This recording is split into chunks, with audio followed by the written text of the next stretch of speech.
Fury's undergone a lot of changes over the years. I don't know how I feel about this iteration of it. I think it's better than what it was in Warlords of Draenor. I don't know if it's actually... It's not my favorite iteration. My favorite iteration was probably either Cataclysm or Mist of Pandaria.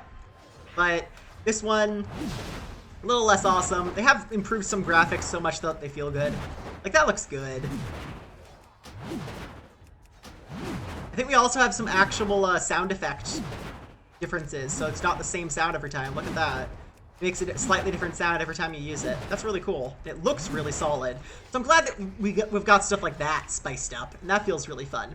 Rampage here is basically what the entire spec revolves around now. The entire spec is about using Rampage. There's not that's the specialization right there. If you don't like Rampage, like, you're kind of out of luck, because Rampage is the specialization. It feels a little bit like we're some sort of rogue now, because we just wait to use that ability, and I don't know how I feel about that aspect of it. War Machine, it gives you haste and movement speed for 10 seconds when you kill something. Fresh Meat, you deal more damage, or you deal better crit strike with your Bloodthirst above 80% health. That's a lot. It's a big deal for certain fights. But on average, I think Endless Rage is going to be the best choice. It's a matter of Fresh Meat or Endless Rage, depending on what phase of the boss encounter matters. If that first 20% of the boss is a really big, serious deal, or it matters a lot if you can burn that down, Fresh Meat's going to be a huge boon to a raid. Here again, they've changed Stormbolt and Shockwave so that they're not actually worth the general cooldown as far as dealing more damage goes, and they're just about the stun. And for that reason, I actually really prefer Double Time. Having way more charges is a really, really good thing. We've got Avatar here. It's kind of an unfun cooldown. We've got Outburst. It makes you enraged. This is restoring functionality that was removed from the game. And then we've got Wrecking Ball, which is really, really fun. And I'm taking this just because it's more fun. It gives you another proc. Attacks have a chance to make your next Whirlwind deal 200% increased damage. So it turns Whirlwind into a reactive button.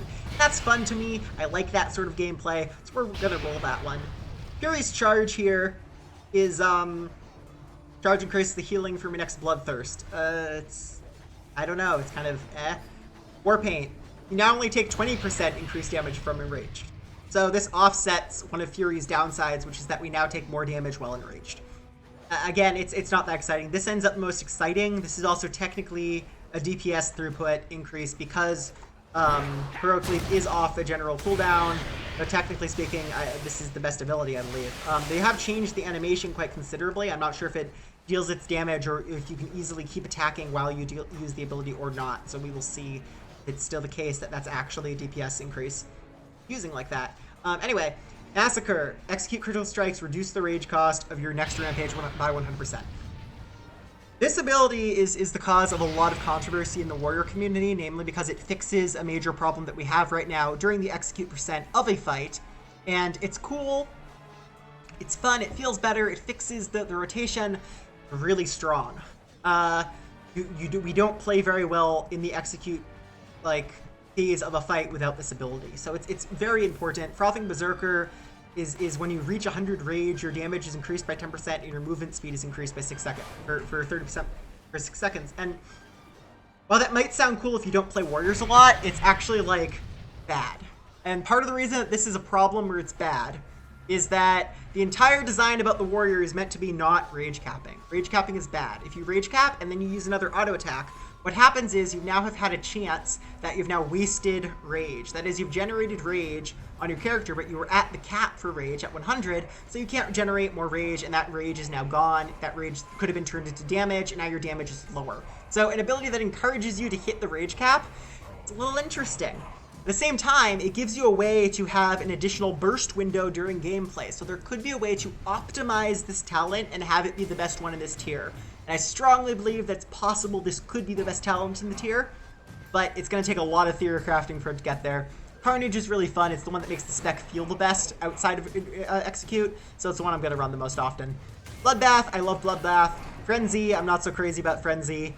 Frenzy, it increases your haste, basically, from Furious Slash. So basically, again, this is another 15% increase in your haste at all times, effectively. It's not that fancy. Inner Rage is cool. It changes the entire rotation very differently. But by and large, Bloodbath is your way to go. Then the last tier we've got Dragon Roar, Blade Storm, Reckless Abandon. It's a Battle Cry, generates 100 rage. Dragon Roar is also spiced up a lot. 25-second cooldown now. It increases the damage that you deal to the targets. It increases all damage you deal, just period, to everything, not even if you hit him with it for 6 seconds by 20%. That's a big deal. It gives you a burst window. The problem is we don't have a lot of tools to use a burst window at this point in time. The closest thing to a tool to use a burst window is Frothing Berserker, where you could play with Frothing Berserker, and you could purposely try to make it always so that your Frothing Berserker, you hit 100 rage as Dragon Roar comes off cooldown.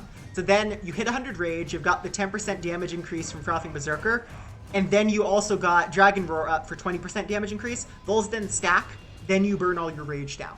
And in theory, that could be a way to optimize Frothing Berserker and a way to give some of that Dragon Roar gameplay or some of that Colossus Smash gameplay, rather. This is basically Colossus Smash now, and return some of that from Dragon Soul, from Mista Pandaria, from that age of the game. We can bring some of that back into the game, potentially playing it like that. This is much better gameplay, I feel like, than what Warlord's Draenor Fury has been. This feels a lot more fun.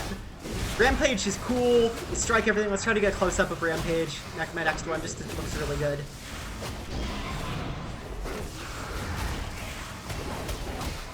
And it looks vicious. I like how the effects look. Attacks look cool, but I just wish there was a little bit more gameplay around using your rage actually at the correct time. The problem is that because we don't have a lot of control over our burst windows, and when we're generating rage, like for now, for example, I'm gonna cap, just spend the rage that you have immediately when you get it. Which is what they said apparently is what they wanted. I'm just not completely sold that that's the best direction to go for the specialization. I think that if you're a warrior can fulfill more fantasies than just someone who's kind of not planning out their attacks at all. I think it'd be interesting to have the dual-wielding swordsman, and we don't really have a dual-wielding swordsman in the game.